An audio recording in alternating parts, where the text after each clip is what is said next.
Bonjour, Alain Pressac, prêtre de l'Église catholique, et voici le contenu de notre exposé. Réponse possible aux objections islamiques les plus classiques face à l'annonce chrétienne.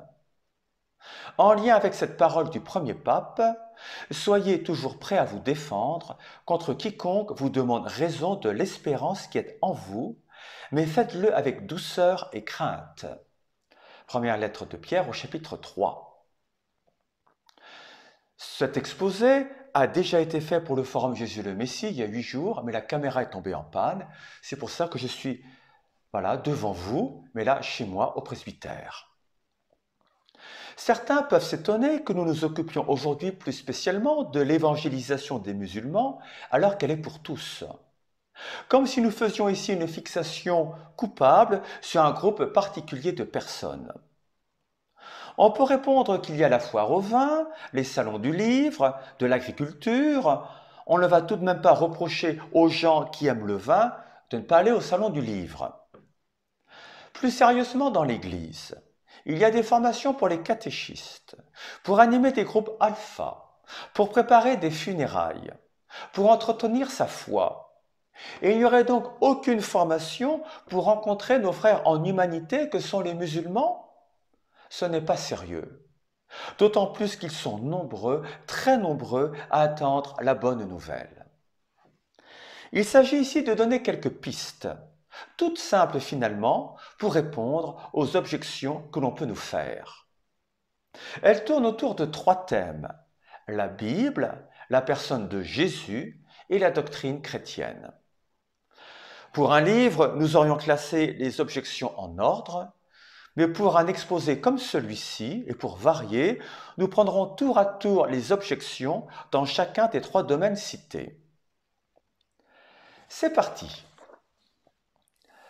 Au préalable, 2 objections plus générales. Nous avons tous le même Dieu. Sous-entendu, pourquoi aller plus loin dans nos échanges?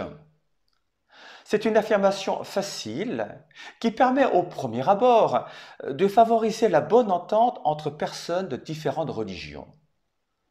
En fait, elle alimente toutes les ambiguïtés possibles et ne résout rien. Oui, effectivement, Dieu est unique. Donc, nous avons tous le même Dieu. D'accord. Et vous pourrez alors ajouter à votre interlocuteur, mais lequel?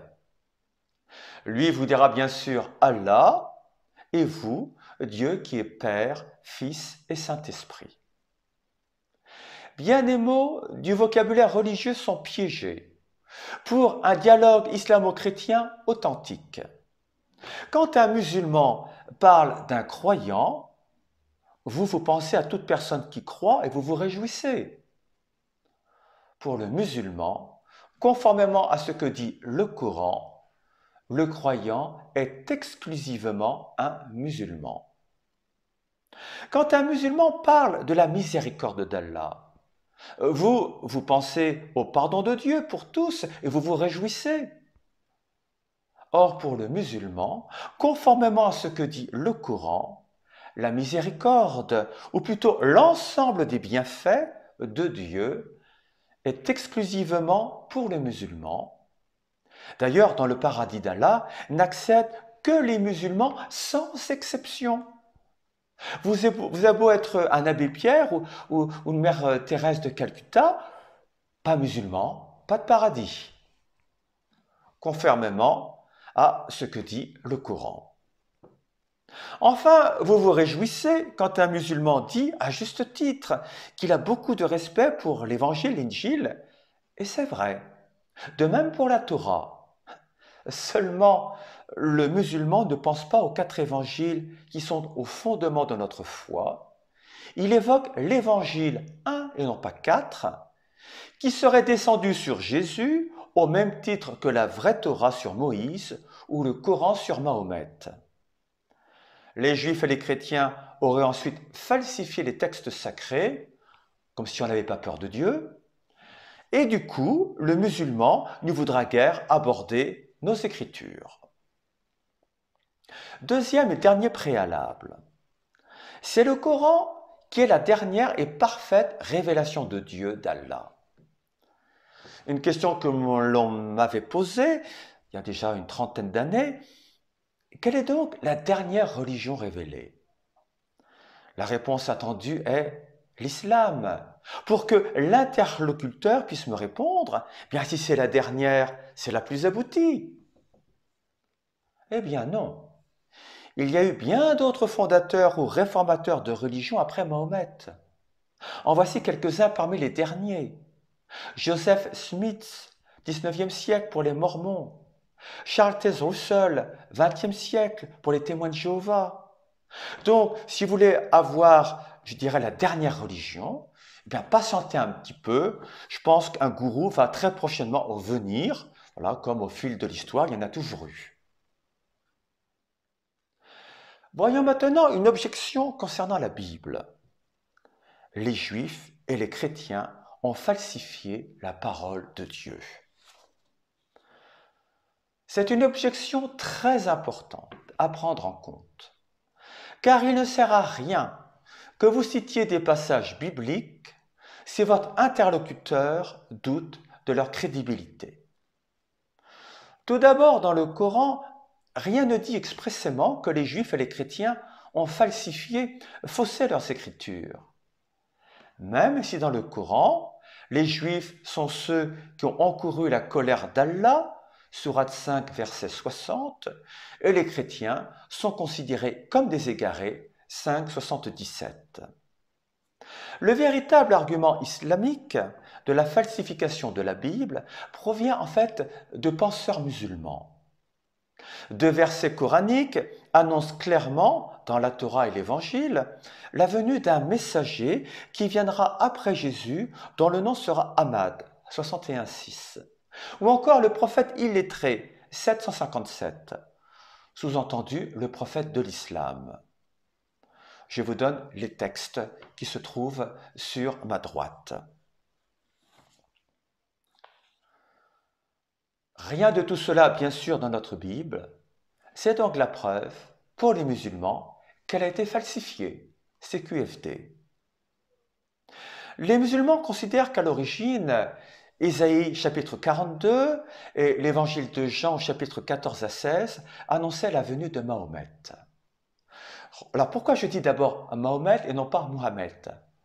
D'ailleurs, je dis Jésus et non pas Jésus ou Yeshua, ce que vous voulez, tout simplement parce qu'en France, les noms sont francisés.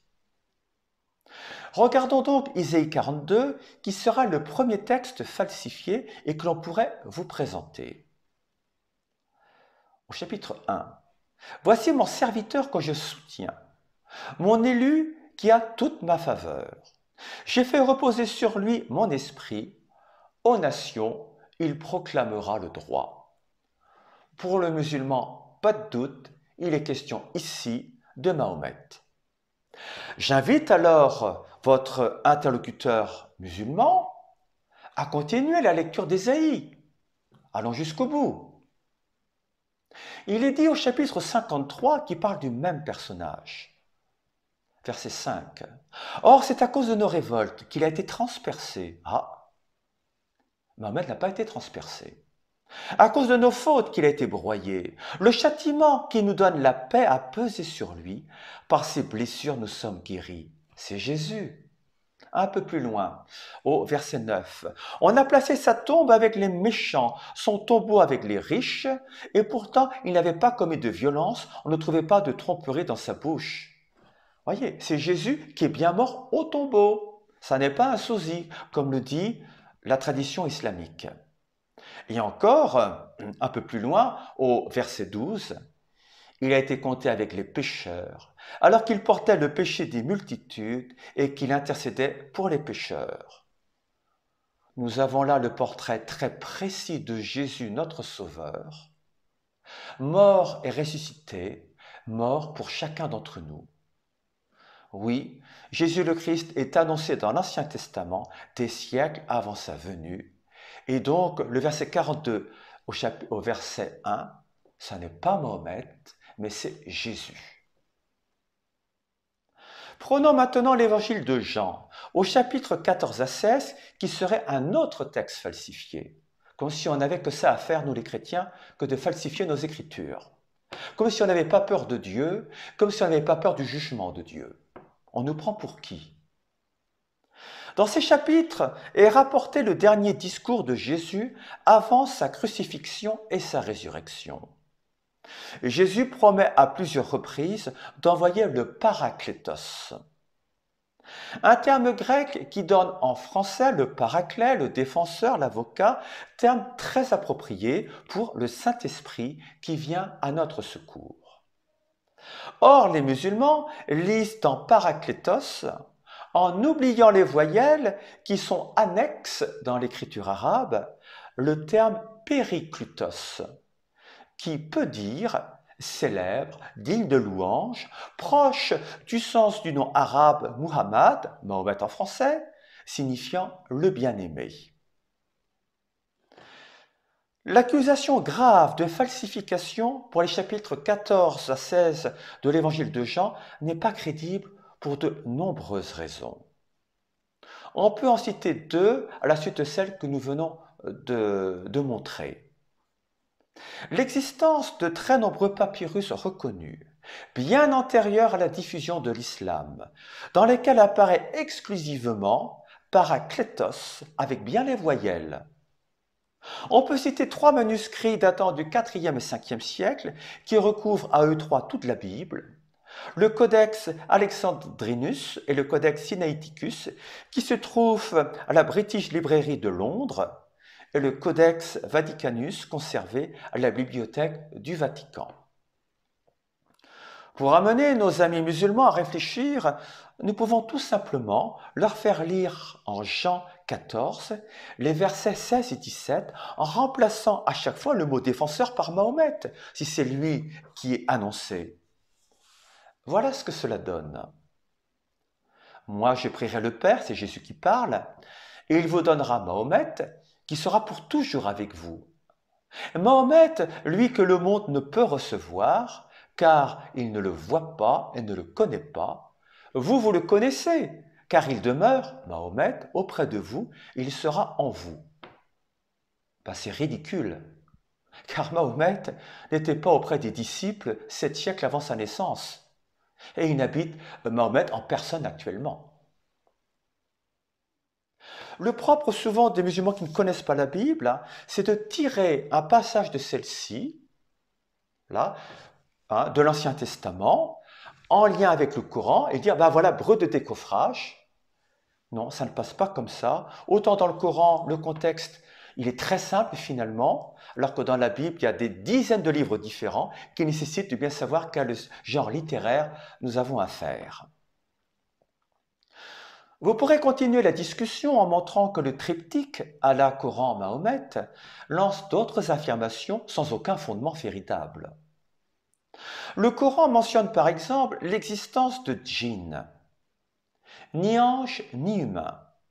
Ce sont des créatures corporelles que l'on ne voit pas, mais qui sont proches, très proches de nous. Le Coran parle même de possibles relations sexuelles avec eux. 55-57. Bref, n'étant pas des purs esprits, on devrait donc avoir des traces corporelles de leur existence. Le Coran dit même qu'ils ont été enrégimentés dans les troupes de Salomon, 27-17, et qu'ils ont travaillé pour lui, 34-12. Bien sûr, on n'a rien de tout cela dans la Bible, c'est normal, elle est frelatée, paraît-il. Or, malgré nos moyens techniques et les polices scientifiques, nous n'avons aucune photo de leurs traces. Avec nos milliards de smartphones, les radars, nos caméras qui voient maintenant tout l'invisible, en infrarouge notamment, aucun témoignage de personnes sur Facebook ayant eu des relations amicales ou sexuelles justement avec ces créatures. Pourquoi? La réponse est simple. Les djinns n'ont jamais existé. On peut aussi montrer son étonnement sur d'autres affirmations du Coran, notamment sur l'anatomie humaine ou sur la Trinité chrétienne. Ainsi, quand Mahomet dit que le sperme est créé, non dans les testicules qui sont descendus, mais entre les côtes et la région des reins, les lombes, que la terre est plate, comment se fait-il que nous retrouvions là des affirmations de penseurs et médecins grecs de l'Antiquité qui n'étaient bien sûr pas musulmans et qui affirmaient que le sperme est créé entre les côtes et les lombes dans un monde où la Terre était considérée comme plate selon la cosmologie de l'époque. Oui, en 86-57, que l'homme considère donc de quoi il a été créé. Il a été créé d'une giclée d'eau sortie d'entre les lombes et les côtes. La question est pertinente à poser à votre interlocuteur. Certes, des hommes d'Église aussi prenaient au XVIe siècle pour révélation de Dieu ce qui n'était que connaissance humaine, d'où la fameuse « et pourtant elle tourne à la terre », disait Galilée. Mais le Coran, pour les musulmans et pour le Coran lui-même, n'est pas du tout comparable aux autres livres sacrés. Il se dit venir directement d'Allah. Il serait donc absolument sans erreur et apprendre tel quel. Ce qui n'est pas le cas de la Bible, qui est le fruit d'auteurs humains inspirés. L'inspiration biblique est liée au régime de l'alliance biblique. Dieu et l'homme sont en collaboration, alors que dans le Coran, Dieu est le seul auteur et l'homme est soumis, et la raison de l'homme est soumise aussi. On ne réfléchit pas autour du Coran quand on est musulman. C'est étonnant, car si Allah nous a donné la raison, c'est pas pour la mettre de côté.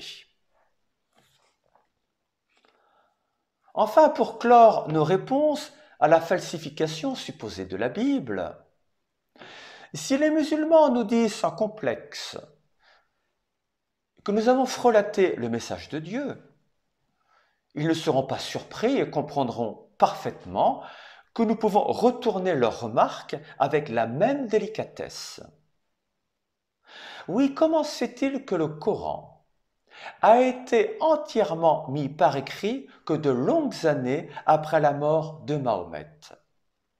Pourquoi avoir attendu le troisième calife pour avoir des paroles données soi-disant directement et sans erreur à Mahomet? Il y a déjà des intermédiaires là. Allons plus loin.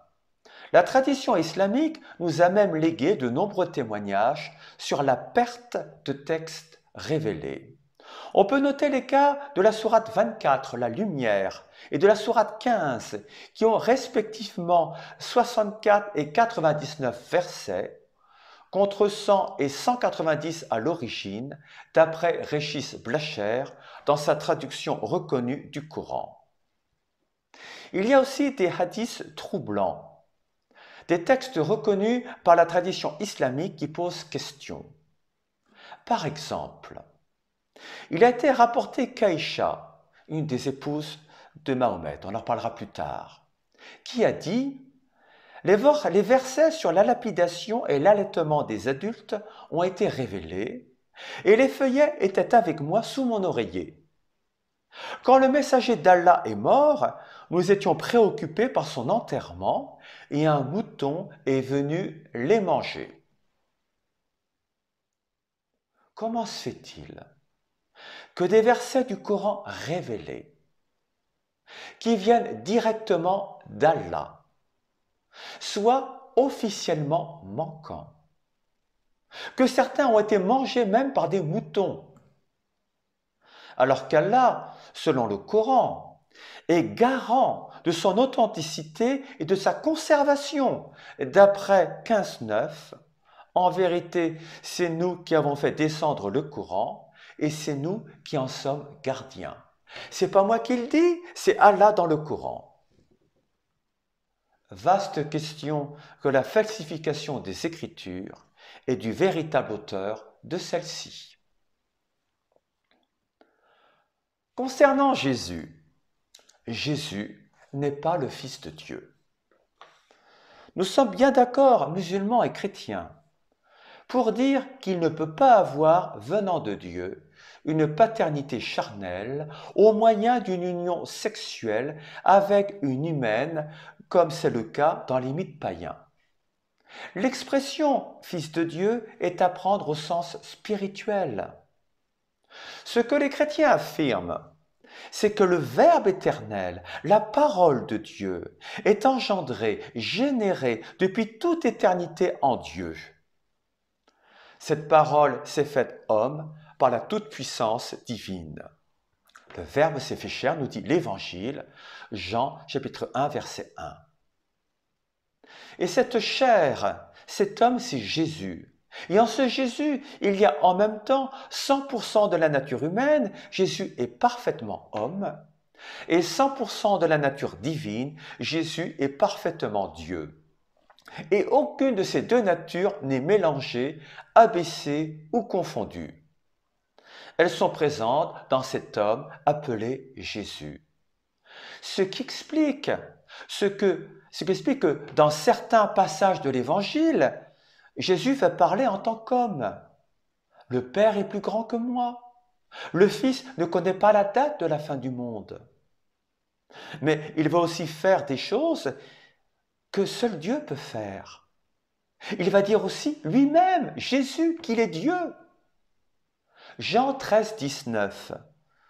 Je vous ai dit toutes ces choses. Moi, je suis. Et ce je suis, c'est le même je suis que Dieu dit lorsqu'il se révèle à Moïse en Exode 3,14. Et aussi en Jean 8,24. Si vous ne croyez pas que moi je suis, vous mourrez dans vos péchés. Pour éviter toute ambiguïté, j'aimerais reprendre un terme du Père François Jourdan. On devrait être plus précis dans nos termes. Car Dieu, dans le Nouveau Testament, c'est la plupart du temps le Père. Dieu a tant aimé le monde qu'il a donné son Fils. Jean 3,16. Donc plutôt que de dire Jésus est Fils de Dieu, il faudrait préférer l'expression Jésus est le Fils du Père dans le cœur du Dieu unique. Revenons au Coran. Il est fait mention de nombreuses fois du titre Jésus, fils de Marie. Sa mère est toujours nommée, et c'est d'ailleurs la seule femme qui soit nommée dans le Coran. Elle est évoquée 34 fois. La sourate 19 porte même son nom et lui est entièrement consacrée. C'est curieux quand même que le Coran ait cru bon de bien préciser que Jésus est fils de Marie. Pourquoi? Je vous pose cette question, pourquoi?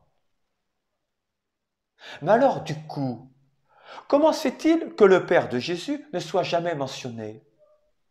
Mahomet aurait très bien pu dire que Joseph était le père véritable de Jésus et montrer ainsi que Jésus était véritablement un homme comme tout le monde. Rien de tout cela dans le Coran, si ce n'est un vide à ce sujet. Curieusement, oui, il faut noter que dans le Coran, Jésus est nommé comme étant un fils pur, 19-19, alors que Mohammed avait besoin du pardon des péchés, 48-2. Pourquoi on ne dit jamais Mahomet, fils de sa maman? Pourquoi pas, vu que c'est le plus grand des prophètes, paraît-il. Ce qui est curieux aussi dans le Coran, on vient de le dire, c'est que Marie, la mère de Jésus, est très hautement louée comme nulle autre femme dans le Coran. Et que le Père véritable de Jésus, ne soit jamais nommé. Allah, qui connaît toutes choses, ne nomme pas le nom du Père de Jésus.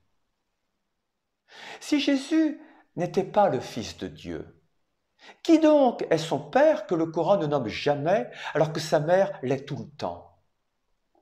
Tout cela veut montrer en creux que Jésus est le Fils de Dieu. Une question est possible. Le Coran dit que Dieu peut voir sans yeux, peut parler sans langue, peut entendre sans oreille.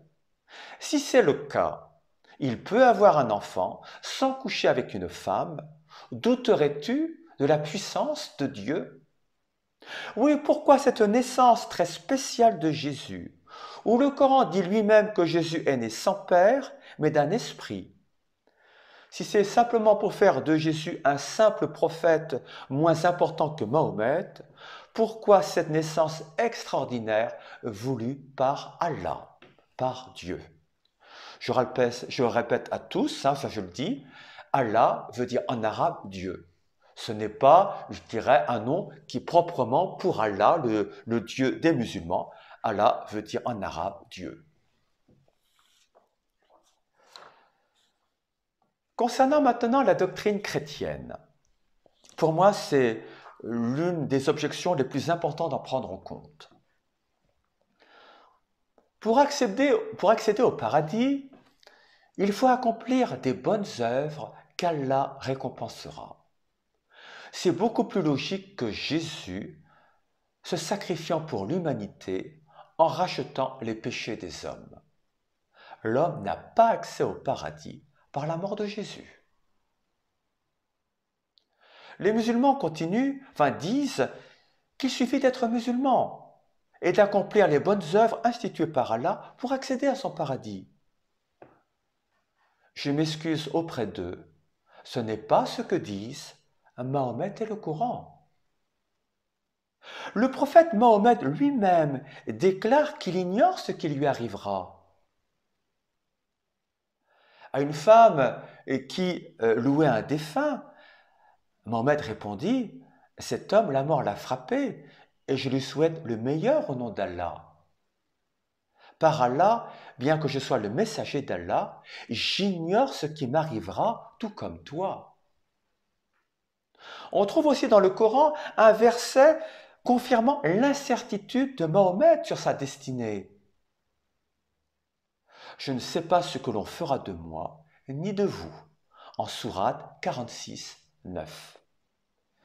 Si donc le leader de l'islam lui-même ne sait pas où il va, eh bien qu'en est-il de ses disciples? Je vous pose la question. Il est à noter que 5 fois par jour, dans leurs prières, tous les musulmans prient que la paix et le salut soient sur Mahomet. Ils prient pour que Dieu lui accorde l'entrée au ciel. C'est étonnant quand même. Ce n'est pas rien que de suivre les ordres d'Allah sans être sûr d'aller en son paradis. De plus, dans le Coran, il est beaucoup question de l'enfer. Il ne faut donc pas s'étonner qu'un musulman pratiquant soit dans la peur, dans le doute de son salut, et donc très loin de la joie. De plus, le paradis islamique, expliqué par Mahomet, est assez spécial. Cela commence très bien. Le paradis, Jannah, est une sorte d'oasis suprême, un jardin avec des fleuves d'eau vive, une végétation luxuriante, des festins de mets succulents servis par des éphèbes aux convives revêtus de soie et de brocart. La suite est étonnante. Des jeunes filles aux grands yeux noirs, les houris, 52, 17 à 28, 56, 10 à 40, 55, 46 à 78, sont au service des hommes. Derrière elles se trouvent des tentes pour jouir sexuellement de ces vierges à répétition. Le paradis islamique est finalement une exacerbation de tous les sens, un orgasme éternel. Un paradis qui n'a donc rien de surnaturel, où finalement Dieu n'est guère présent. Un paradis où on ne sait même pas si Mahomet y est. Pourquoi ? Aucune vie n'est digne du Très-Haut. Car toute vie est entachée d'erreurs, de mal, de péchés, de transgressions qui blessent l'honneur infini, la pureté et la justice incomparables de Dieu. Quoi que l'on fasse, nous sommes impurs devant lui. Et ce n'est pas en faisant quelques ablutions à la prière que ça va retirer, je dirais, toutes tes fautes, tous tes péchés, tout ton mal, toute ta médiocrité. Je suis médiocre moi aussi, je le sais parfaitement. Vous connaissez sans doute cette histoire. Une femme prépare une pâte et a besoin de plusieurs œufs. Par inattention, elle mélange un œuf pourri à la pâte. Que fait-elle alors? Ajouta-t-elle encore quelques œufs en espérant que la présence de l'œuf pourri ne se remarquera pas? Inutile, car tout le monde sait qu'un œuf pourri gâche toute la pâte, peu importe le nombre de bons œufs utilisés par ailleurs. De même, un seul péché gâche notre vie tout entière, et Dieu ne peut pas nous recevoir dans sa présence, simplement au vu de nos bonnes actions qui viennent ensuite. Vient alors la dimension très importante du sacrifice.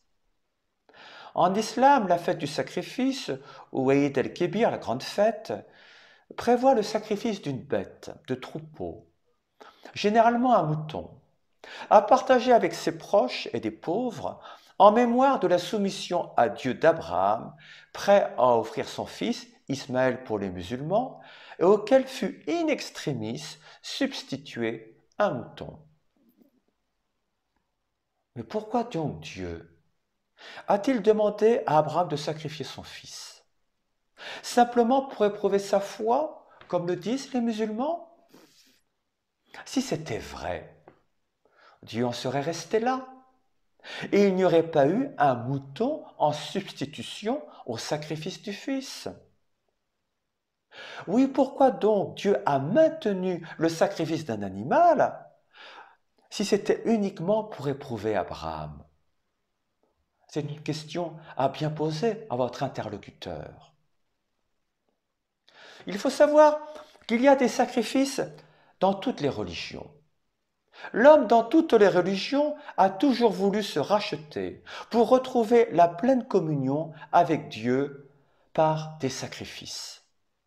Car il y a une notion de réparation dans l'idée de sacrifice. Mais quel sacrifice peut être à la hauteur de l'outrage que nous avons pu faire à Dieu?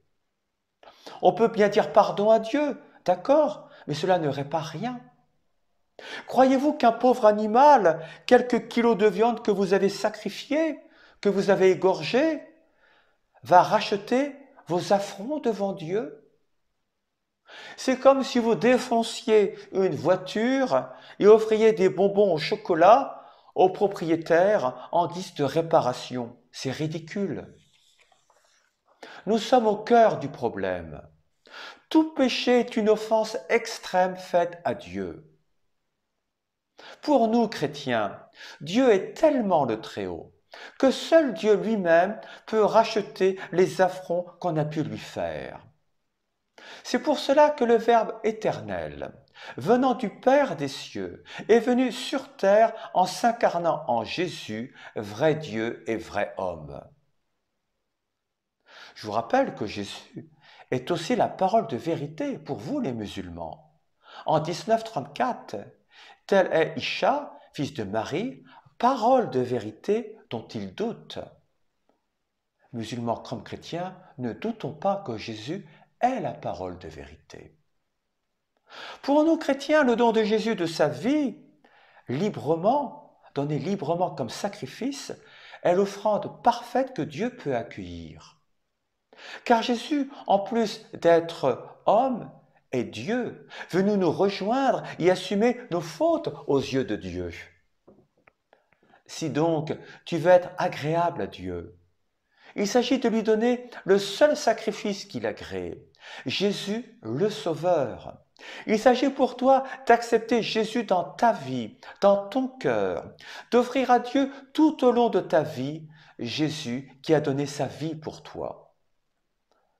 Et si tu acceptes Jésus dans ton cœur, le seul sacrifice qu'a créé Dieu, tu ne peux pas faire autrement que d'agir comme Jésus, lui qui a fait du bien à tous, de suivre les commandements de Dieu, comme l'a fait Jésus, les commandements de la Bible, mais qui ne sont pas dans le Coran.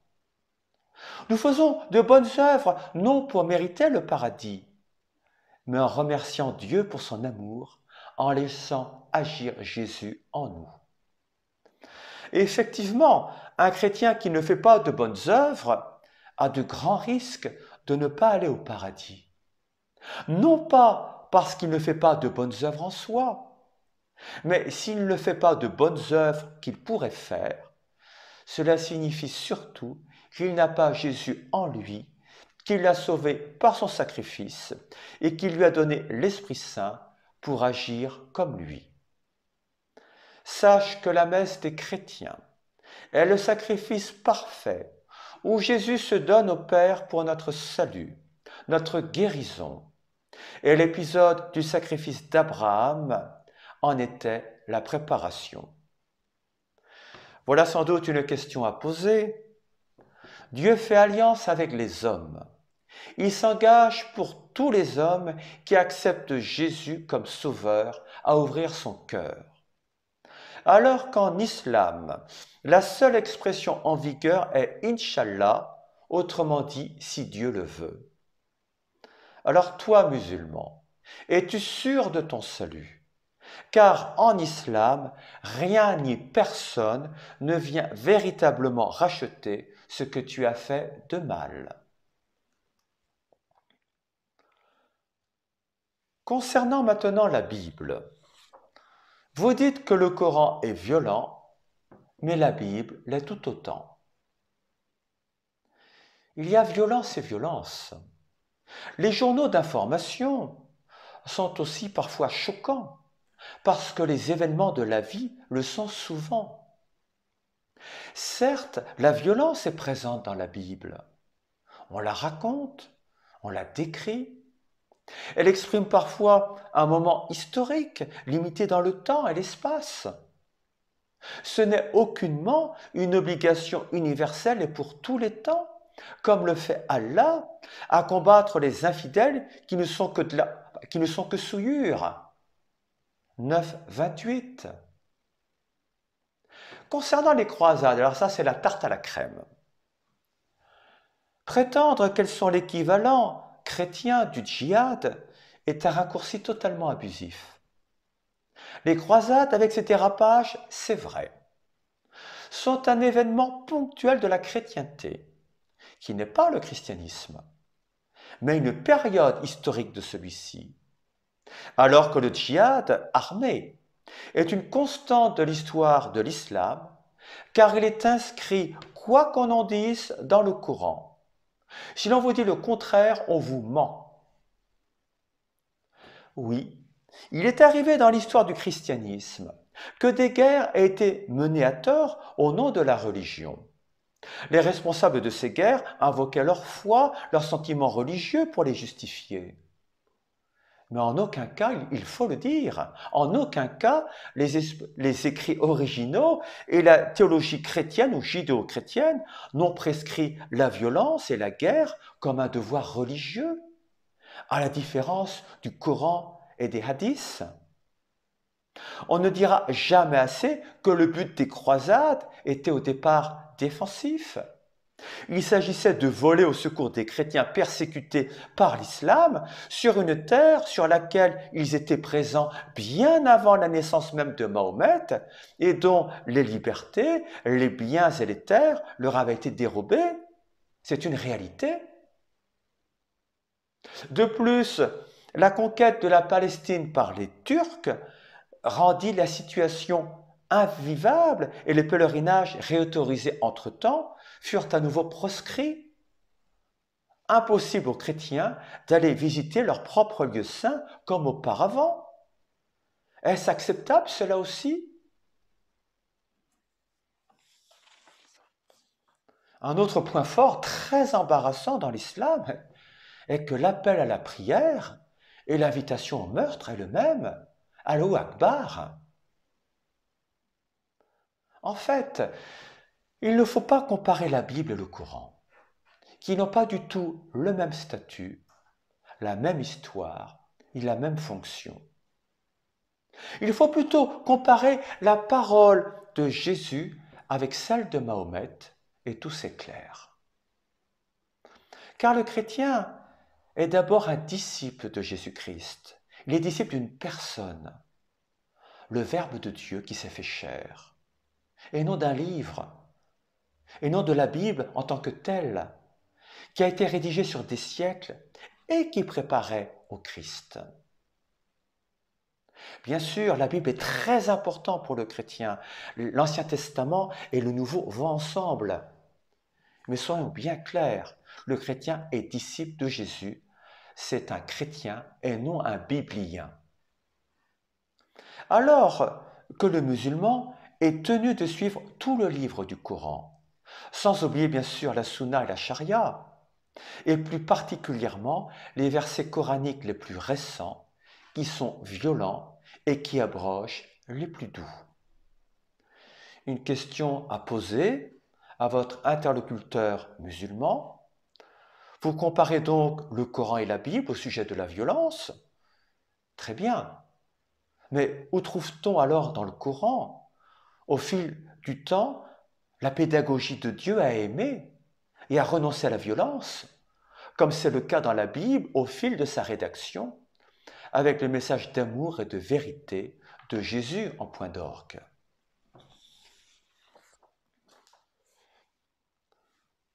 Concernant Jésus, Jésus n'a pas été crucifié, car il est impossible qu'Allah laisse mourir un prophète d'une façon aussi horrible et déshonorante.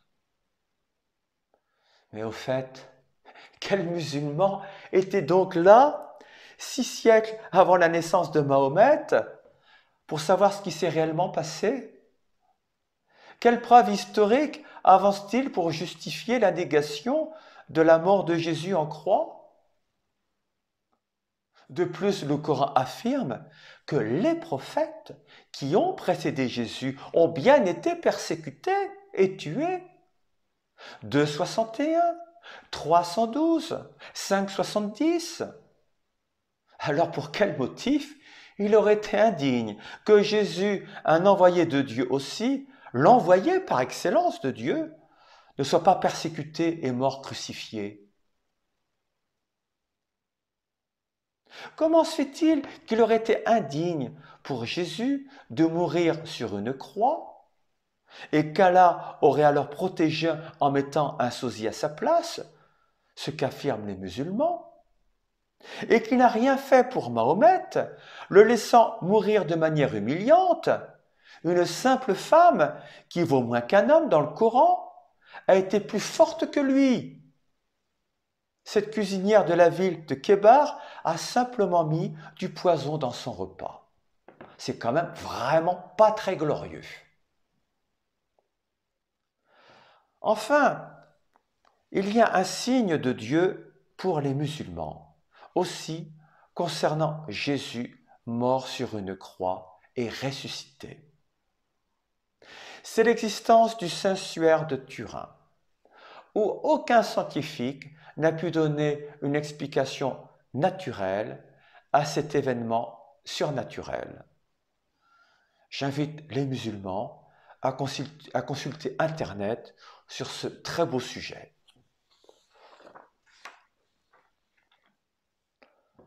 Concernant la doctrine chrétienne, encore un point très important. Il n'y a qu'un seul Dieu. Comment les chrétiens peuvent-ils croire en la Trinité, donc en 3 dieux? On ne peut rien associer à Allah. Plus généralement, les chrétiens sont accusés d'adorer plusieurs dieux, puisque la Trinité est interprétée par les musulmans comme un signe de polythéisme, en associant des créatures à Allah, le seul Dieu. Il est bien sûr impensable dans cette logique que Jésus soit divin, soit Dieu. D'abord, 4,48, là, Allah ne pardonne pas qu'on lui donne quelque associé. Quiconque donne à Allah quelque associé commet un énorme péché, qui est impardonnable en fait. Il y a aussi 5,73. Ce sont certes des mécréants ceux qui disent « En vérité, Allah est le troisième des trois, alors qu'il n'y a de divinité qu'une divinité unique, etc. etc. » D'abord, vous pouvez faire constater à votre interlocuteur que les juifs et les chrétiens n'ont pas attendu l'arrivée de l'islam pour refuser d'associer des humains à Dieu. Dans l'Antiquité, par exemple, des centaines de milliers de chrétiens sont morts martyrs en refusant d'adorer César. Déjà une différence, un chrétien martyr, c'est un chrétien qui meurt en donnant sa vie. Alors qu'un martyr pour un musulman, c'est quelqu'un qui donne sa vie, certes, qui donne sa vie, certes, mais en tuant d'autres. C'est l'inverse en fait. D'emblée, concernant la doctrine chrétienne sur la Trinité, ne rentrez pas dans une discussion théologique avec les musulmans où vous ne vous en sortirez pas. Il a fallu des siècles de confrontation entre chrétiens et adversaires pour arriver à une doctrine trinitaire qui reprend à la fois la révélation biblique illuminée par le Christ et précisée par le langage philosophique, avec des mots savants comme essence, accident, substance, hypostase, personne, nature. Vous comprenez que le mot personne ne peut pas avoir le même sens pour Dieu et pour nous qui sommes des individus.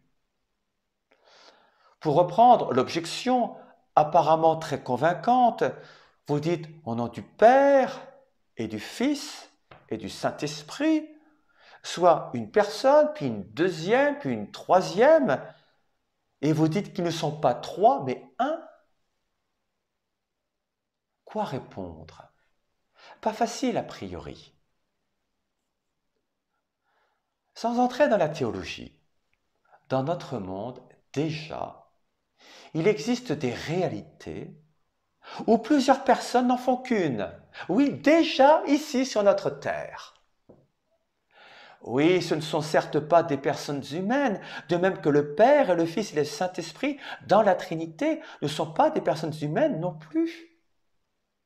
Alors si c'est vrai déjà sur terre, eh bien au ciel, pourquoi pas?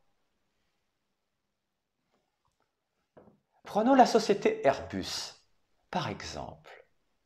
En droit, Airbus est une personne morale et comme toute personne physique, comme vous et moi, elle est identifiée par son nom, son domicile, son siège et sa nationalité. Ceci étant, Airbus, la société Airbus, n'est pas monolithique. Airbus est un, certes, mais Airbus est constitué non pas de 3, mais de milliers de personnes. C'est une image qui a ses limites, comme toute image. Il ne faut pas prendre à la lettre cette comparaison. Elle ne doit pas être calquée sur la Trinité, car la Trinité n'est pas une société qui a son siège à Paris. Il faut avoir du bon sens, il faut raisonner. Ceci étant, et je le répète fort, si dans notre monde il existe déjà des réalités où plusieurs personnes n'en font qu'une, alors pourquoi pas au ciel? Redire que la Sainte Trinité est composée du Père, du Fils et du Saint-Esprit, un seul Dieu en 3 personnes distinctes, qui sont chacune Dieu et qui ne constituent pas ensemble 3 dieux, mais un seul et même Dieu. Pourquoi cela? Parce que pour nous, chrétiens, par essence, Dieu est amour. 1 Jean 4,7. Tandis que pour les musulmans, l'amour est seulement, entre guillemets, une qualité de Dieu. Dans les 99 noms de Dieu, nous n'avons pas Dieu est amour. Nous n'avons pas non plus, bien sûr, Dieu est Père. Mais nous avons dans le Coran quand même, au sourate 11, verset 90, « Et implorez le pardon de votre Seigneur et repentez-vous à lui. Mon Seigneur est vraiment miséricordieux et plein d'amour. » Sauf qu'il y a une différence immense. Ce n'est que pour les musulmans. C'est parce que Dieu, qui est un, est amour, qu'il est trinitaire pour nous chrétiens. L'un ne va pas sans l'autre. Car qui dit amour dit don de soi librement à un autre. Pas d'amour sans 2 êtres, sinon c'est du nombrilisme. De plus, pour aimer, il ne faut pas fusionner. C'est l'Esprit Saint qui maintient la distance respectueuse de l'amour entre le Père et le Fils. Mais ce qui va toucher votre interlocuteur, c'est sans doute plutôt la suite de votre argumentation. Demandez-lui ce qu'il sait de la Trinité. Dans tous les cas, faites un signe de croix avec la formule « Au nom du Père et du Fils et du Saint-Esprit », en précisant bien que le « au nom » est au singulier, même si 3 personnes sont décrites. Et posez ensuite cette question à votre interlocuteur. Comment se fait-il alors qu'Allah pense que pour les chrétiens, la Trinité est constituée d'Allah, du Jésus coranique et de Marie, et lui montrer aussi les textes correspondants. Je vous les lis car c'est important, en tout cas le premier. Sourate 5, verset 116. Rappelle-leur, c'est Allah qui parle, le moment où Dieu dira « Ô Jésus, fils de Marie, est-ce toi qui as dit aux gens « Prenez-moi ainsi que ma mère pour 2 divinités en dehors de Dieu ?» Donc pour Allah, la Trinité, c'est Allah, c'est Isha, le Jésus coranique et sa mère, Marie. Insistez en disant que tous les chrétiens font le signe de croix en disant au nom du Père et du Fils et du Saint-Esprit et non au nom d'Allah et de Jésus de Marie sa mère. Si donc le Coran est la parole de Dieu, entre parenthèses, comment peut-il y avoir une telle erreur? N'hésitez pas à enfoncer le clou. Vous avez là un argument incomparable. Utilisez-le à fond. Il ne s'agit pas d'être gentil avec votre interlocuteur. Alors je dis, il faut être gentil avec tout le monde. On caresse dans le sens du poil, dans le sens des sondages, dirais-je même. Il ne s'agit pas d'être gentil. Il s'agit d'aimer et de proposer la vérité. Ce qui n'est pas pareil. Jésus n'a pas été gentil, il était plein d'amour et de vérité envers tous. Au ciel, on ne nous demandera pas si on était gentil avec les gens. On nous demandera si on a aimé et si on a dit la vérité. Amour et vérité se rencontrent, justice et paix s'embrassent. Allons même plus loin dans le questionnement. Dans le Coran, on ne sait toujours pas bien distinguer Mahomet d'Allah dans les prérogatives divines qu'ils exercent. Quiconque désobéit à Allah et à son envoyé aura le feu de l'enfer. 72, 23. Les musulmans associent si bien Mahomet à Allah qu'obéir à l'un, c'est obéir à l'autre. 4,80. Au point d'accepter que Mahomet, comme Dieu, ait droit de vie et de mort sur eux. 33,6. Même on peut prendre dans les hadiths, là les plus autorisés, hadith Bukhari, voilà, rien que ça, volume 9, livre 92, numéro 384. L'apôtre d'Allah a dit « Quiconque m'obéit entrera au paradis, et quiconque me désobéit est celui qui refuse d'y entrer. » Mais c'est impressionnant. Un exemple fort, avec la sourate 5, verset 33, qui répond au passage à la question que l'on aurait pu approfondir. « l'islam, c'est une religion de paix et d'amour. » Lisons ce verset. C'est un verset qui n'a pas été abrogé, donc c'est un verset qui est valable. La récompense de ceux qui font la guerre contre Allah et son messager, et qui s'efforcent de semer la corruption sur la terre, c'est qu'ils soient tués ou crucifiés, ou que soient coupées leurs mains et leurs jambes opposées, ou qu'ils soient expulsés du pays. Ici, on se rend compte qu'Allah et Mahomet sont indissociables, que la peine est identique si on touche à Allah ou à Mahomet, alors que pourtant, que je le sache, Allah est le seul Dieu, et on ne doit rien lui associer, que Allah est le tout autre, et Mahomet n'est qu'une créature, même si c'est le plus grand des prophètes pour les musulmans, mais ça n'est qu'une créature. Alors pourquoi ici, et dans pratiquement tout le Coran, Mohammed est mis au même niveau qu'Allah dans les peines prononcées. Allah, le Coran et Mahomet ne sont-ils donc pas si étroitement indissociables que l'on ne connaît pas l'un sans l'autre? Retirez un des membres du trio Allah, le Coran, Mahomet, et l'islam s'écroule.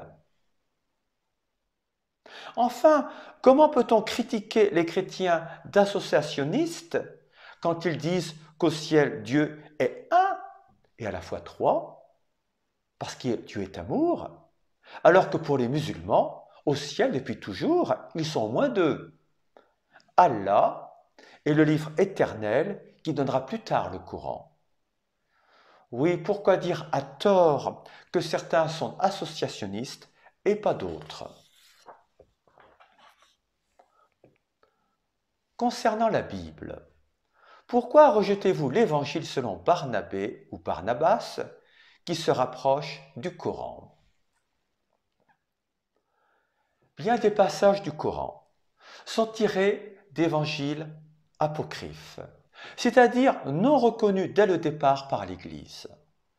Ces textes et nos 4 évangiles sont grosso modo de la même période. Mais les apocryphes ressemblent davantage à des contes pour enfants avec beaucoup de merveilleux qui n'apportent strictement rien au message que Jésus, vrai Dieu et vrai homme, est venu nous sauver. Voilà. Il y a cette histoire, par exemple, que Jésus parle au berceau, on la retrouve dans la sourate 3, verset 41, où Jésus qui anime des oiseaux en argile, on retrouve ça dans la sourate 3, là, verset 43, tout ça, ce sont le premier évangile arabe de l'enfance, l'autre c'est évangile de l'enfance selon Thomas. Voilà, c'est des contes. Venons maintenant à l'évangile de Barnabé. On y trouve des duels entre rivaux amoureux, des citations de Dante qui a vécu au XIIe-XIIIe siècle. Jésus aurait fait carême, chapitre 91-92 de cet évangile de Barnabé, alors que cette pratique du carême n'a été instituée qu'au IVe siècle. Il est question de pièces de monnaie appelées minutes, chapitre 54, mais celles-ci n'ont été instituées qu'au 7e siècle en Espagne. Il est manifeste que l'évangile de Barnabé est une contrefaçon, une falsification. Soi-disant écrit au 1er siècle, il est l'œuvre d'un chrétien converti à l'islam au XIVe siècle à Venise. Une question pourrait alors être posée à votre interlocuteur et frère en humanité qu'est le musulman. Pourquoi ne lisiez-vous donc pas les 4 évangiles? Ils ne risquent pas, eux, d'être falsifiés, car ils ont été écrits bien avant l'arrivée de l'islam. Concernant Jésus, nous les musulmans, nous reconnaissons Jésus comme un prophète. Alors pourquoi vous les chrétiens, vous ne reconnaissez pas Mahomet comme prophète? Sous-entendu, à chacun de faire un pas en direction de l'autre, donnant. Sur un plan purement théologique, cela n'a pas de sens. Dans l'islam, Jésus n'est qu'un prophète sans comparaison aucune avec Mahomet. Et reconnaître Mahomet comme prophète, c'est accepter le Coran qui nie précisément la divinité de Jésus. Puisque Mahomet ne reconnaît pas la divinité de Jésus, il ne peut pas, pour les chrétiens, être véritablement inspiré par Dieu. Bien des textes du Nouveau Testament vont dans ce sens. On pourrait prendre par exemple la première lettre de Jean, chapitre 2, versets 22-23. Qui est menteur? C'est pas moi qui parle, hein? C'est Jean. Hein? Qui est menteur? Si ce n'est celui qui nie que Jésus est le Christ. Celui-là est l'Antichrist qui nie le Père et le Fils. Quiconque nie le Fils n'a pas non plus le Père. Celui qui confesse le Fils a aussi le Père.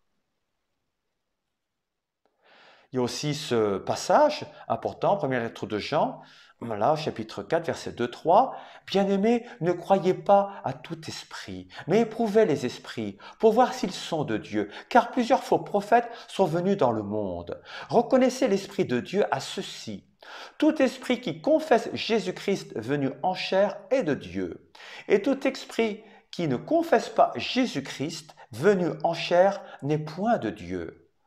Or c'est là celui de l'Antichrist dont vous avez entendu dire qu'il vient et qui est déjà à présent dans le monde. Une question à poser. Pour les Arabes chrétiens et juifs, le nom de Jésus est Yassour, dérivé de l'hébreu Yeshua, Josué, qui signifie Dieu sauve. Yeshua, par le grec, donnera par la suite le nom en français de Jésus. Pourquoi donc dans le Coran, Jésus a-t-il un tout autre prénom? Qu'il ne s'appelle plus en arabe Yazour, mais bizarrement Isha. N'est-ce pas parce que pour le Coran, Jésus n'a rien de divin et ne sauve personne, et que le prénom initial Yazour était bien trop évocateur de cette dimension de salut donnée par le Christ. Concernant la doctrine, vous dites que Marie est mère de Dieu. Or, les chiens ne font pas des chats.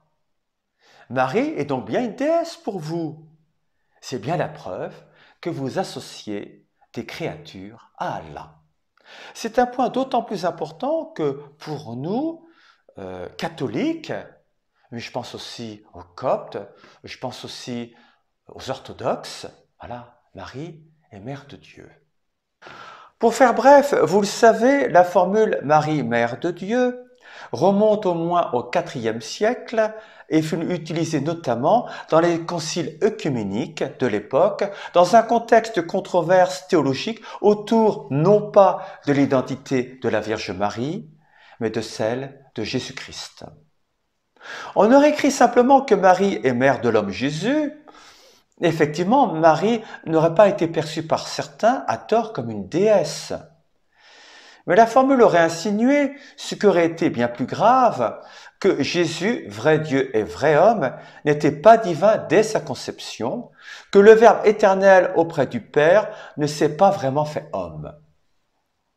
Refuser le titre « Mère de Dieu », c'est refuser l'union des natures divines et humaines en l'unique personne du Christ, et ce, dès sa conception.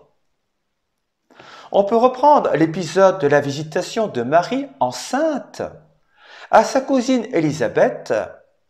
En Luc, chapitre 1, verset 43, il y a cette phrase de voilà ce que dit Élisabeth à Marie. « Comment m'est-il donné que vienne à moi la mère de mon Seigneur ?» Autrement dit, la mère de mon Dieu. Autrement dit, la mère de Dieu. Bien sûr, ce n'est pas Marie qui a donné la nature divine à Jésus, ça c'est évident. Elle est humaine comme vous et moi. Mais en elle, Dieu s'est fait homme. Le Verbe s'est fait chair. Dès sa conception, Jésus est de nature divine en Marie, sa mère humaine. Voilà ce que signifie Marie, mère de Dieu. Nous en avons une preuve dans notre chapelet. Ah non, je ne l'ai pas dans la poche, dommage. Si Marie était une déesse, nous aurions l'invocation « Sainte Marie, Mère de Dieu, nous te prions ». Ce n'est pas le cas. Nous avons la formule « Sainte Marie, Mère de Dieu, prie pour nous ». Autrement dit, prie pour nous et avec nous, Dieu. Concernant la Bible, les différentes versions de la Bible se contredisent. Vous avez une foule de Bibles. Vous n'êtes même plus d'accord entre vous pour savoir quel livre doit être dedans ou pas. C'est vrai que nous avons plusieurs Bibles. Rien que pour les catholiques, la Bible en langage courant, la traduction œcuménique de la Bible, la traduction liturgique, la Bible de Jérusalem. Il y a même certains passages, certains livres de la Bible qui sont dans notre Bible, voilà, catholique, mais qui ne se retrouvent pas dans la Bible protestante. C'est vrai que, de prime abord, où est le message de Dieu dans tout cela? Est-il fiable? Il faut savoir que toutes les traductions sont effectuées à partir des textes originaux hébreux et grecs. Certes, les mots peuvent varier. Plusieurs sens sont parfois possibles. Mais il ne peut pas avoir de réelle contradiction. En sémantique, un mot qui signifie amour, dans une langue donnée, trouve à peu près son équivalent dans toutes les autres langues. Car nous sommes faits de la même pâte. Si le mot amour est traduit par le mot haine, ce n'est plus une traduction, mais une trahison. Les différences de détails des différentes Bibles, ou plutôt les différentes nuances, ne viennent pas entacher le noyau profond de la foi chrétienne. Tous les chrétiens, tous, ont le même credo, le même résumé de foi, avec en particulier le symbole des apôtres. Par contre, j'ajouterais que le Coran porte déjà en lui-même des contradictions, et peu importe ces traductions, et ça c'est bien plus grave, notamment sur le comportement d'Allah. Ainsi, d'une part, Allah sait absolument tout à l'avance, et en même temps, il s'étonne qu'on ne puisse pas croire. Tu sais ou tu sais pas? Dans le Coran 10.100, aucune âme ne peut croire si ce n'est avec la permission d'Allah. Et puis par la bouche de Mahomet, en 84, 20-24, nous avons ces paroles étonnantes, mais comptez à ne pas croire, et à ne pas se prosterner quand le Coran est lu, etc. Il ne faut pas s'étonner des incohérences, des contradictions du Coran, puisque Allah abroge, annule des versets au détriment d'autres, et qui du coup n'ont été valables que quelques années seulement. 206, si nous abrogeons un verset quelconque, ou que nous le fassions oublier, nous apportons un meilleur ou un semblable. Ne sais-tu pas que Dieu est omnipotent? Oui, justement, c'est là le problème. En tout cas, pour moi qui suis chrétien. En tout cas, qu'on m'explique. Le Coran, ce livre sans erreur, je dis bien sans erreur, viendrait directement de Dieu, mais alors, hors du temps, et donc depuis toute éternité, dans le livre mère qui serait à l'origine du Coran, quels versets existent réellement? Ceux qui ont été abrogés ou jetés dans l'oubli, ou les derniers versets révélés, réputés meilleurs, qui ont été substitués à ceux qui ont été abrogés ou qui sont tombés en désuétude. Parce que dans l'éternité, ces deux versets coexistent en même temps.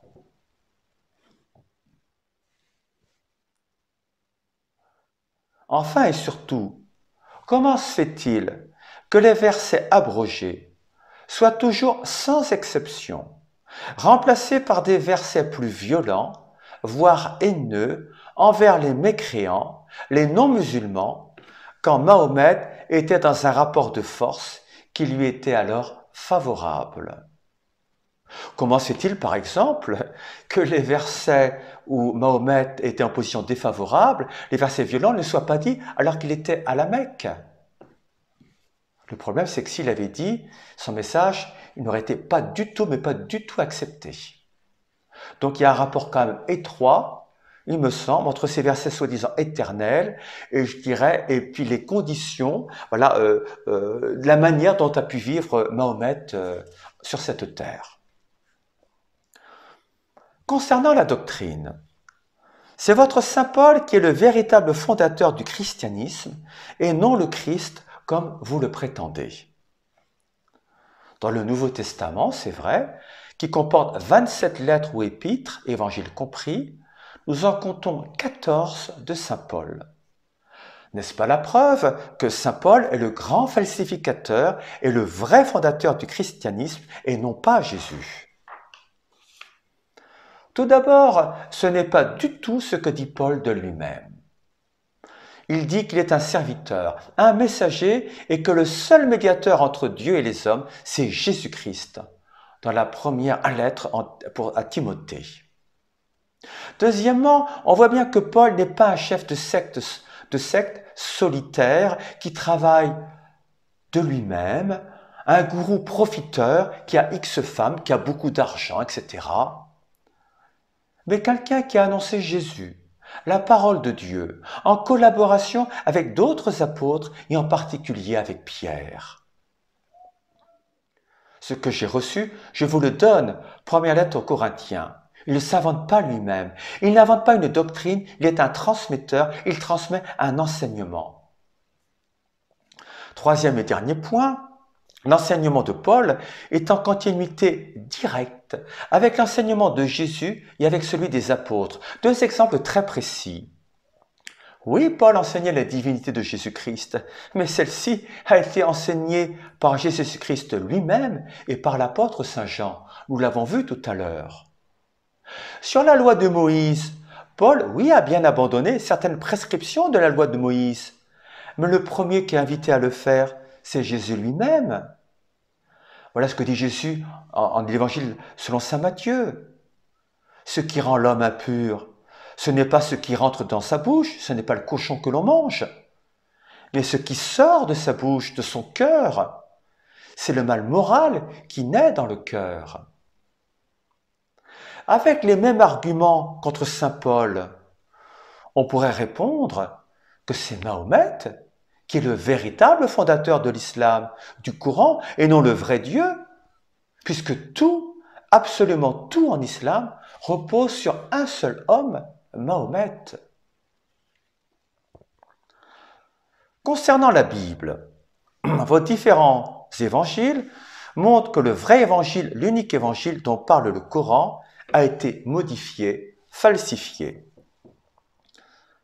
Contrairement à Allah, qui ne s'est manifesté qu'à Mahomet pour les musulmans, Jésus s'est montré à voir à tous, et il est normal que les témoins aient eu une perception différente sans être contradictoire. Un exemple dans les médias. Les journaux relatent des faits, des événements indiscutables. Mais selon les centres d'intérêt de ces mêmes journaux et le public différent auquel ils s'adressent, ces faits ne seront pas relatés de la même manière. Sans oublier parfois que les journalistes n'ont pas forcément les mêmes sources et n'ont pas la même perception des choses. Matthieu parle ainsi pour des gens d'origine juive et Luc pour des gens issus du paganisme. Eh bien, ainsi en est-il de l'événement Jésus-Christ, relaté par les 4 évangélistes. Les différences périphériques entre les évangiles, loin de le crédibiliser, sont donc plutôt et tout à la fois une preuve de la réalité de l'évangile et une manifestation du travail d'inspiration de l'Esprit Saint. Prenons un exemple. Il y a un accident, voilà, là, sur la route, là. Il y a 4 témoins qui ont vu cet accident. Je pense que la police suspecterait très fort le fait que les 4 témoins n'aient écrit, je dirais, qu'une seule version des faits. La police dira à juste titre, mais non, mais ils se sont entendus entre eux, c'est pas possible. C'est pas possible. De même, l'existence d'Allah et du Coran n'a été dévoilée que par une seule et unique personne dans un temps très court, par Mohammed. C'est objectivement moins fiable que 4 personnes qui parlent d'une autre personne, Jésus-Christ. Voilà, on a d'autres aspects. Ça me paraît plus incarné dans la réalité. Concernant Jésus, la vie de Mahomet était plus prestigieuse et exemplaire que celle de Jésus. 33-21, en effet, vous avez dans le messager de Dieu un excellent modèle à suivre. Ah bon? Laissez le temps justement à votre interlocuteur musulman de préciser en quoi la vie de Mahomet était plus prestigieuse et exemplaire que celle de Jésus. Laissez-lui le temps. Et après, vous pouvez lui poser des questions du genre, mais Mahomet n'a-t-il pas fait des razzias? Attaqué des gens qui n'ont rien demandé? Mahomet a été rompu à la guerre, pas défensif, je le regrette. Faites sur Wikipédia, par exemple, liste des expéditions de Mahomet. C'est hallucinant. Il a tué des milliers de personnes et de manière violente. La liste est très longue. Faites aussi la liste des expéditions de Jésus-Christ. Il n'y a rien. Jésus n'a tué personne. Il y a un exemple de violence, sans nom, de Mahomet dans les hadiths.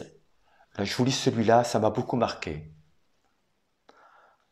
Quand l'apôtre d'Allah eut coupé les pieds et les mains de ceux qui avaient volé ses chameaux, et qu'il leur eut enlevé les yeux avec des clous chauffés au feu, Allah le gronda, et il révéla la punition de ceux qui font la guerre à Allah et à son apôtre, et qui les affrontent avec toute leur force pour semer la discorde sur la terre, sera l'exécution par décapitation ou la crucifixion. Je vous rappelle, là, c'est un modèle excellent à suivre. Voilà, Mahomet. De plus, Mahomet n'a-t-il pas eu 12 femmes, dont celle de son fils adoptif, et un enfant âgé seulement de 6-7 ans. Entre parenthèses, mais où est le consentement? Cette fille-là, elle a dit oui à Mahomet, comme elle a dit oui à un bonbon ou à un gâteau. Et avec qui il a eu Mahomet des relations sexuelles lorsqu'elle avait 9 ans, et lui une 50aine d'années, d'après les hadiths les plus recevables. Il n'y a rien à dire, voilà. C'est des hadiths, ils sont authentiques. Je vous lis celui-ci. Voilà, donc Hadith Muslim, livre 8, numéro 331. Et j'en ai 3 ou 4 comme ça. L'apôtre d'Allah, que la paix soit sur lui, donc vous voyez, on n'est pas sûr qu'il soit au ciel. L'apôtre d'Allah, que la paix soit sur lui, se maria avec elle, Aïcha, lorsqu'elle avait 7 ans, et il l'accueillit dans sa maison comme épouse quand elle eut 9 ans, et ses poupées étaient avec elle. Et quand il mourra, elle était âgée de 18 ans.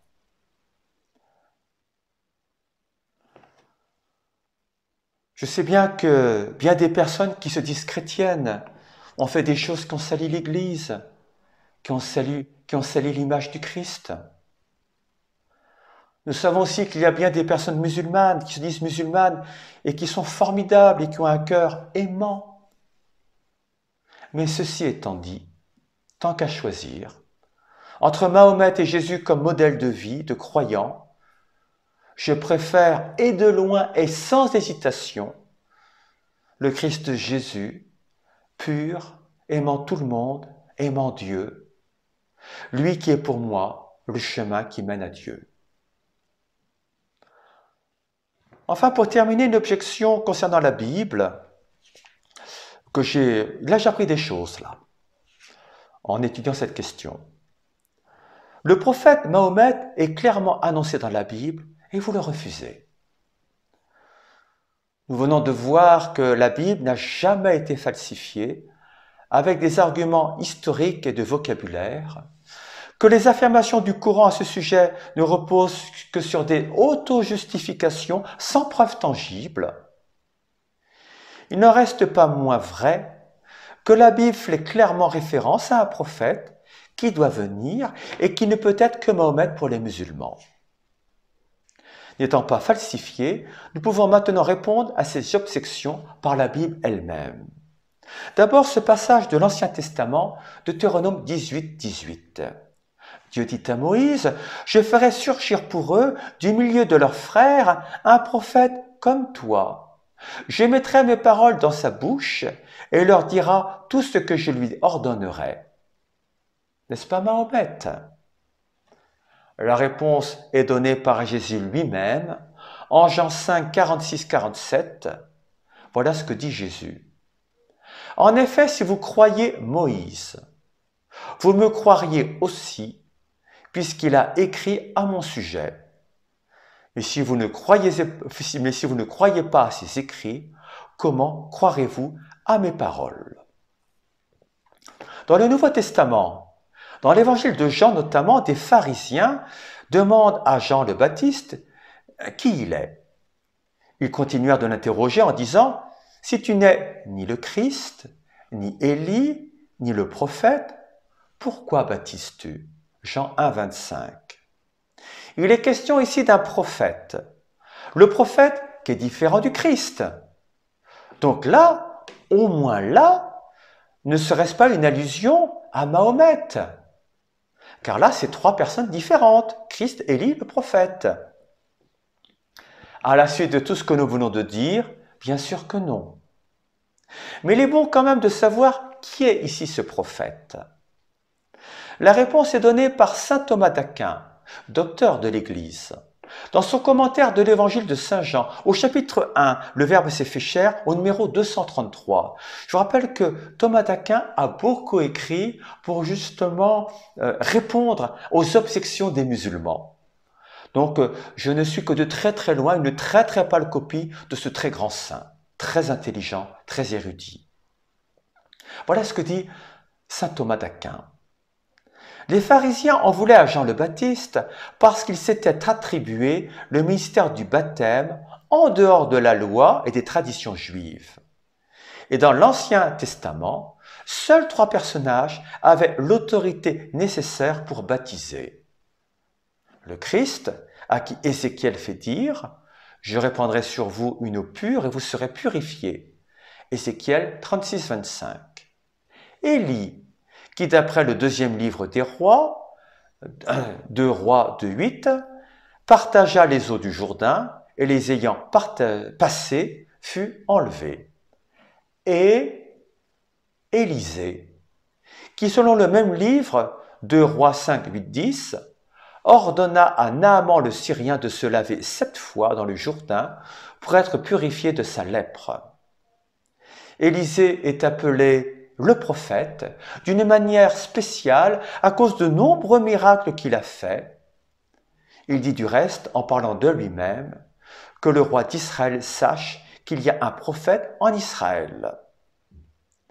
Les Juifs donc, voyant Jean baptisé, croyaient qu'il était l'une de ces trois personnes, le Christ, Élie ou Élisée.